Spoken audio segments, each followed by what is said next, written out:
Are you working or are you a student? I'm a high school student currently studying in Ho Las City, which is in Ninh Binh province. I'm in the middle of an important stage in my education, so I'm doing my best to balance schoolwork, exam preparation, and some extracurricular activities. Although I'm not working at the moment, I consider being a student a full-time commitment, and I'm really trying to make the most of these years to build a strong foundation for my future.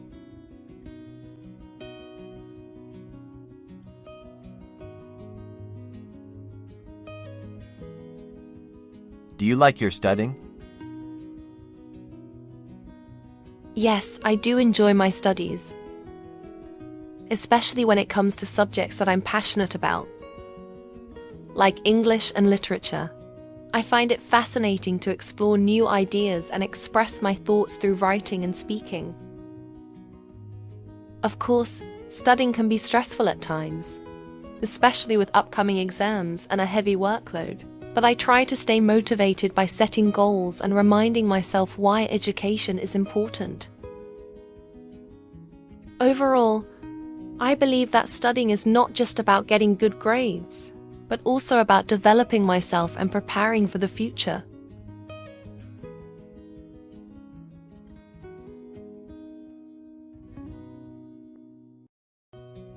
Could you describe your hometown?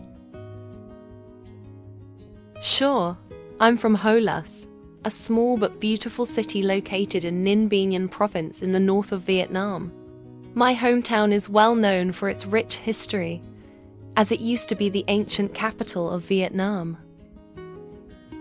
It's surrounded by stunning limestone mountains, peaceful rivers, and many famous tourist attractions like Trang An and the ancient temples of the Din and Lê kings. Even though it's not a big city, the atmosphere is very calm and relaxing, which I really appreciate. I feel proud to come from a place that has both natural beauty and historical significance.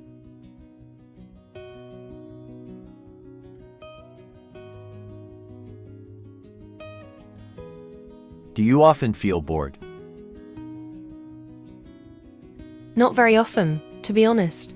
As a high school student, I usually have a busy schedule with schoolwork, extra classes, and exam preparation, so I don't have much time to feel bored. But occasionally, when I have too much free time or when I'm stuck in a routine, I might feel a bit bored. In those moments, I try to do something creative, like reading, listening to music, or going for a walk to refresh my mind. I believe staying active and curious helps keep boredom away.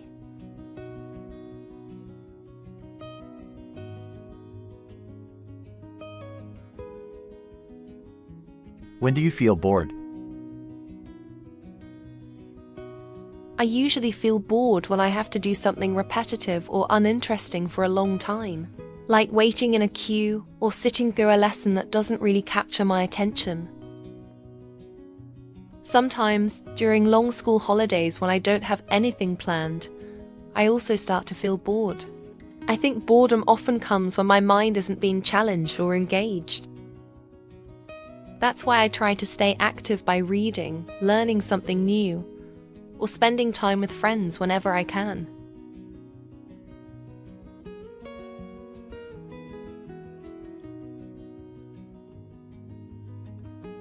Do you think childhood is boring or adulthood is boring? Personally, I think adulthood tends to be more boring than childhood. When you're a child, life feels more exciting because everything is new, and you have more time to play, explore, and use your imagination. Adults, on the other hand, often have to deal with a lot of responsibilities like work, bills, and family matters, which can become repetitive and stressful. Of course, both stages of life have their own challenges, but I believe childhood is generally more fun and less boring than adulthood.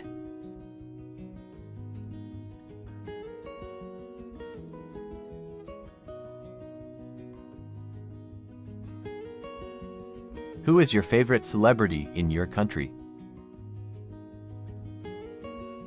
One of my favorite celebrities in Vietnam is My Tam. She's a famous singer who has been active in the music industry for many years.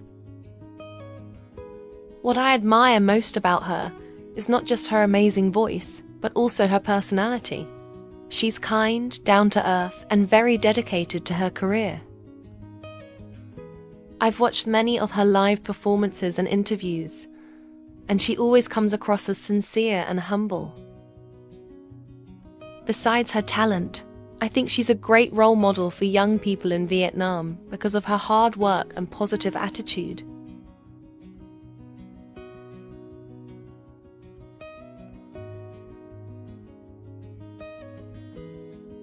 What kind of famous people do you often see in the news? I often see a wide range of famous people in the news, but the most common ones are politicians, actors, and pop singers. Politicians usually appear in the news when there are important events or government decisions. Actors and singers are also frequently mentioned, especially when they release new films or music, or when something in their personal lives goes viral on social media. Occasionally, I also see famous athletes, especially during big sports events like the SEA Games or the Olympics. I think the media focuses on these people because they have a big influence on the public.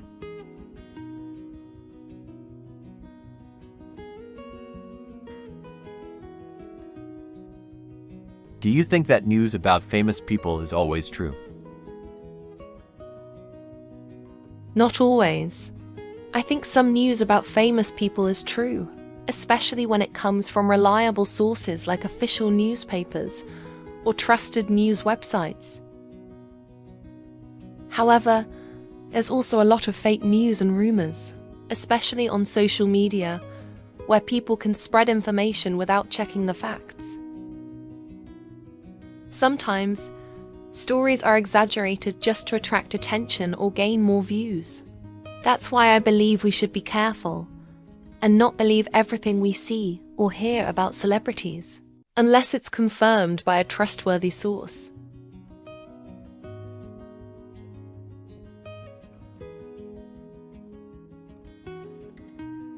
Would you like to be famous?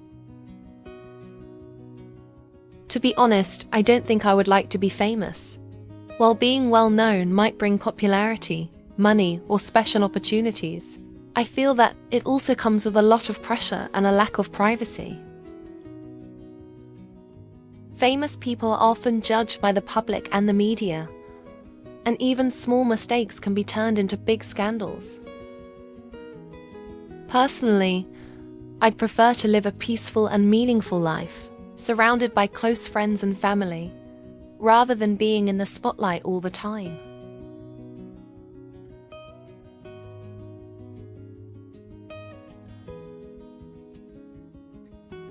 What kind of famous people are most popular in your country? In my country, the most popular types of famous people are singers, actors, and social media influencers. Vietnamese pop singers and film stars often have a huge fan base, especially among young people. They appear regularly on TV shows, in movies, and on online platforms like YouTube or TikTok. Recently, social media influencers have also become very popular, as they share content that many people find entertaining or relatable. Besides entertainers, successful athletes and entrepreneurs also receive a lot of attention, especially when they achieve something remarkable. Overall, people who are talented, inspiring, or have a strong online presence tend to gain the most popularity in Vietnam.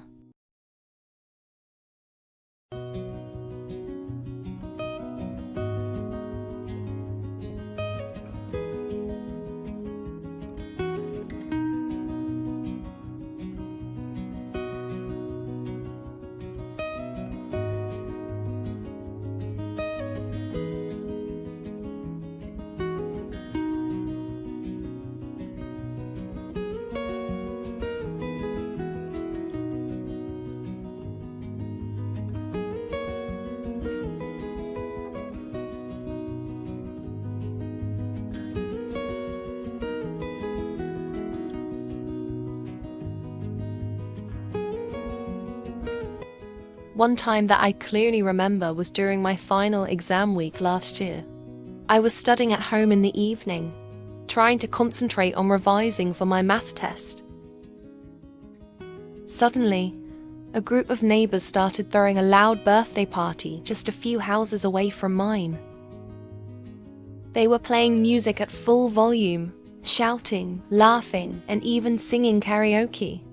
At first, I tried to ignore it by closing all the windows and putting on my headphones, but the noise was still too loud to focus.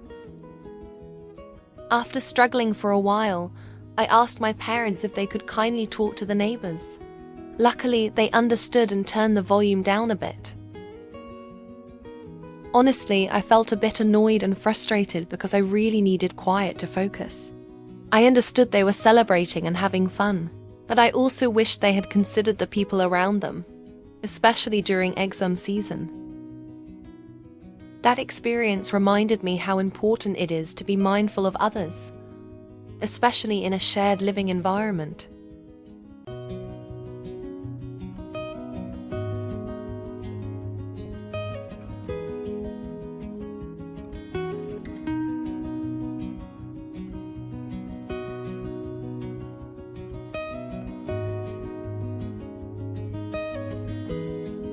What kind of places should be noise-free? In my opinion, places like hospitals, libraries, and schools should definitely be noise-free. These are environments where people need to concentrate, rest, or recover, so noise can be really disturbing.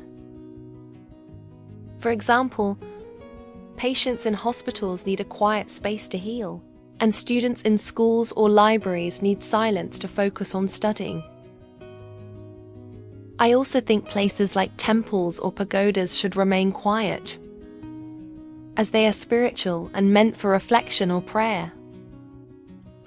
Keeping these places peaceful shows respect for the people who use them and helps create a more comfortable and thoughtful atmosphere.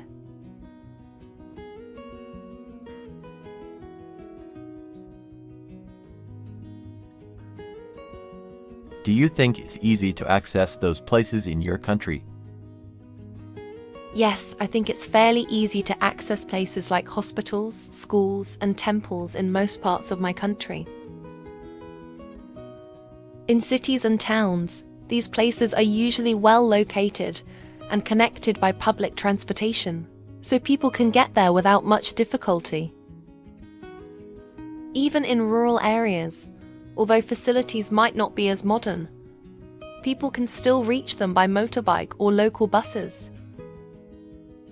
However, I think accessibility could still be improved for people with disabilities or the elderly, especially in older buildings that don't have elevators or ramps.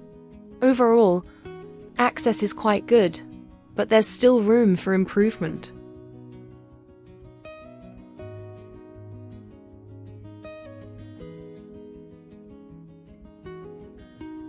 On what occasions do people need to be quiet? There are several occasions when people are expected to be quiet. For example, during exams or in a library, silence is important so that everyone can focus without distractions. People also need to be quiet in places like hospitals, where patients are resting and need a peaceful environment to recover.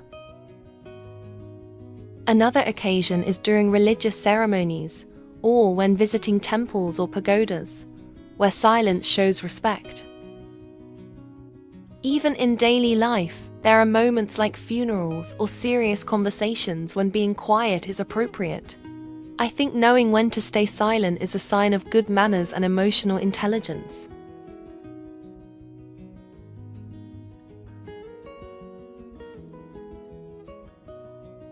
Do you think people should be allowed to make noise in all public areas?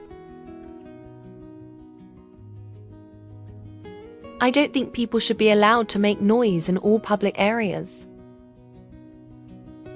While it's natural for people to talk or enjoy themselves in parks or public squares, there are certain places where noise should be limited, such as hospitals, libraries, and public transportation. In those spaces, silence is necessary so that others can concentrate, rest, or feel comfortable. Uncontrolled noise in public areas can cause stress and even lead to conflicts. I believe it's important to balance personal freedom with respect for others, and people should be more aware of their surroundings when they're in shared spaces.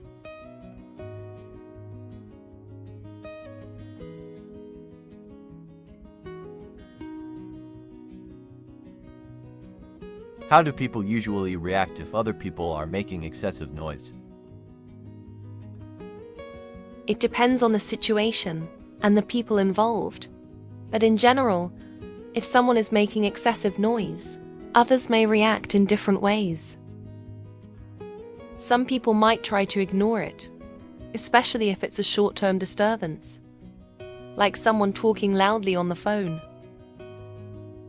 However, if the noise continues or becomes unbearable, they might speak up politely and ask the person to lower the volume. In more serious cases, especially in shared spaces like apartment buildings, people may even file a complaint or call the authorities. I think most people prefer to avoid conflict, but when the noise affects their comfort or daily routine, they feel the need to take action.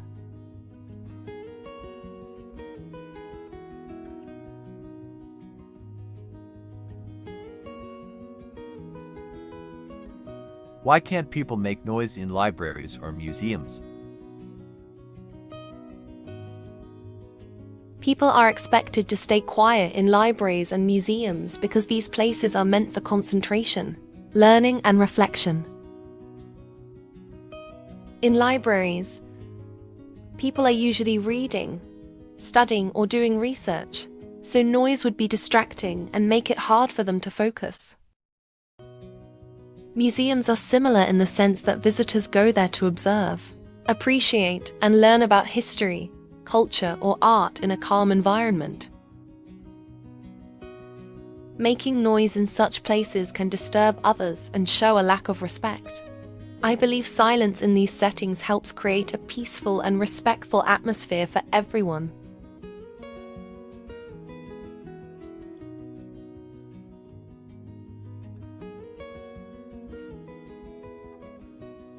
Do you think going to a museum is a common pastime in your country?